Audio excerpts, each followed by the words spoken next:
This is just a quick video on how to look after your sourdough starter.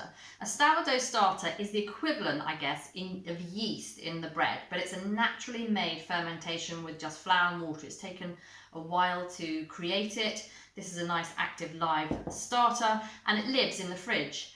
And it eats or lives off flour and water. That's it. It doesn't matter if it's strong white bread flour, it doesn't matter if it's wholemeal bread flour, you can use buckwheat flour, but it loves flour, that's what it eats. So, how does it work? So it stays in the fridge to keep it cool so it doesn't ferment too quickly. This is so you can make bread sort of every 2 or 3 days, or once a week or once a fortnight. You have to feed it once every 2 weeks minimum. Maybe every week is ideal. If you were making bread every single day, you could actually leave it out of the fridge because you are using it and you need to refeed it. So when you're making a loaf of bread, you might put the water in first or whatever, but you would probably take out for a loaf of bread about 50 grams of the sourdough starter for a single loaf. Or if it's me, I'd say this is about 50 grams. If it's a massive loaf, I might take a bit more out. So you probably take out about half. You can't see that because the whole jar's caked up. And when you take it out, it was here, I've taken it down to here. This bit here is what you're going to use for your bread. So you add your flour and your water and everything and you make a loaf of bread. But what you've got to do is keep your sourdough starter alive.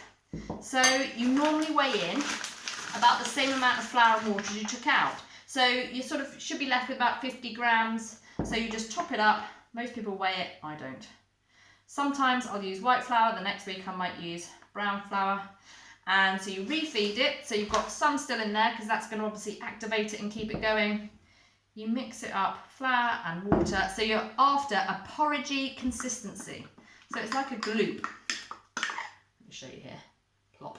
But give it a really good mix. You want it well combined, that's it.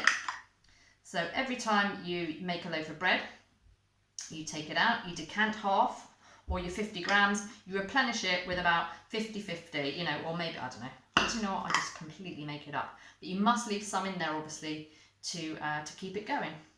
So, this one, you refeed it. I've got a little cloth here. What is quite good are these Kilner style jars, but I take the plastic rim off. Whatever you do, do not seal it with a jam jar lid because you're about to maybe get a bomb going off in your fridge. It will explode at some point, so please don't do that.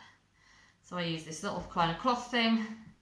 This is actually one of those sort of old socks. I did wash it. Fit it on the top.